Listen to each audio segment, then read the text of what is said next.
Hi, I'm Tim. Welcome to Watchbox, and thanks for logging on. If you love this watch, email me, tmosso at thewatchbox.com, your purchase and pricing email question line for buying this or any watch you see here on our channel. It's in the description below. Reach out to tmosso at thewatchbox.com. And today, one of the most noted and notable Patek Philippe launches of 2019. This is the Patek Philippe Nautilus Annual Calendar 5726 1A-014, the debut of the blue traditional Nautilus dial on the annual calendar. The timepiece is 40.5 millimeters in diameter, 11.5 millimeters thick. Two different ways to measure it. Lug to lug, the actual case, you're going to find that it is 45.2, but if you include these outcropping end links, which really define the width across the wrist, then it's a burlier 51.1, but still a very wearable watch. Throwing it on my wrist, 16 centimeters in circumference, you can see that it hugs the wrist. It's bigger than the 5711, and it wears bigger. The bracelet is heavier. The feel is more of a sports watch. I don't want to say it's an offshore to the Royal Oak of the standard 5711, but it's definitely moving in that direction. There's more heft to its substance. Even the bracelet, link by link, has more material added. It's not thick, though. You can see it will slide easily underneath the cuff, so thicker than the 5711, but still thin objectively, over half a millimeter thinner than a Daytona. And I would recommend this watch for a wrist as small as 13.5 centimeters circumference. I think it'll still wear well. Taking a look at the bracelet, these are beautifully made. Now, it's true, they use pin sleeves for sizing, so you'll need a block and punch if you want to size this at home. But the way the bracelets are made at Patek is still awe-inspiring. The level of finish that's achieved is world-class. I love the expanding bevel from the mid-case that continues down the shoulder of the links, the lateral satination, the alternation of the polish and satin, and a taper with tolerances so tight you can see the slope, but you can't feel the step down from link to link. Now on the underside, you can see that there are a few studied gaps to avoid pinching skin or pulling hair.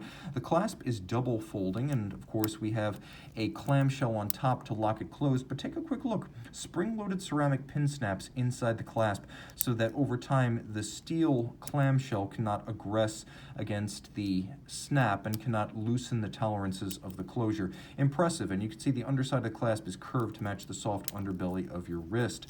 Ergonomic excellence, and it feels wonderfully fluid in the hand because of the short link design.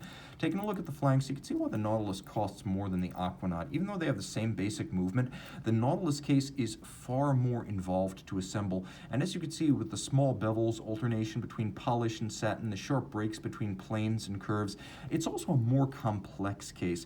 In spite of the through case fittings for the annual calendar adjustment, it's still a 120-meter water-resistant watch, and it still has a screw-down crown. The basic profile of the watch doesn't change, and it looks very much like the original 3700 that Gerald Genta designed for Patek Philippe back in 1976, so it preserves that iconic look while adding complication. I'm a fan of aperture-style calendars, and fortunately, so is Terry Stern, as we have an aperture-style display for the annual calendar. It can handle most irregular length months. It only needs to be adjusted once annually during the jump from February to March, so you have your day, your date, and your month, central seconds, white gold hands, white gold indices, and a lovely gradient fade from blue-silver at the center to almost black at the edge. One reason why I've always believed the Nautilus design is slightly better resolved than the Royal Oak is the use of symmetry. There's the outer bezel, the inner bezel, and the crystal. Here you can see they're all the same shape with the same contours. On a Royal Oak you have the geometrically defined exterior, but then the inner bezel and the crystal are both round. This is more consistent, and I love the parallelism. There's a dimple style minutes and seconds track outboard, and you can see there's a Moonphase down at 6 o'clock.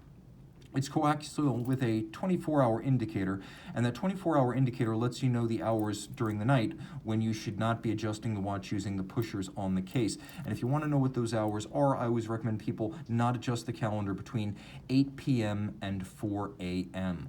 Do all of your calendar setting at 6 a.m. and then set the time on the watch. Taking a look at the case back, you can see Patek Philippe caliber 324. It's a veteran automatic with a 35 to 45 hour power reserve, unidirectional winding with ceramic rotor bearings for efficiency and low maintenance.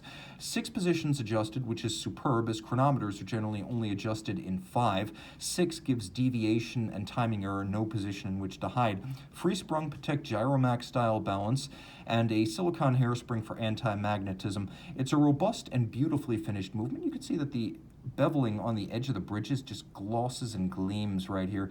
It's bright, it's mirrored, it's beautiful.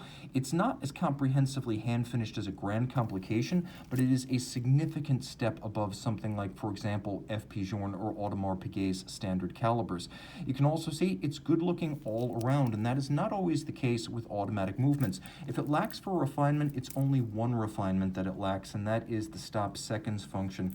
All of that pivots on 34 jewels, and once again, the watch is 120 meters water resistant, so you really do get the ability to wear this watch full time and, if you wish, make it your only watch, as this could easily be an exit watch in any collection. Email tmosso@thewatchbox.com for purchase and pricing details. The Nautilus annual calendar, beating away at 8 beats per second, guaranteed to run from the factory no worse than -3 seconds plus 2 seconds per day.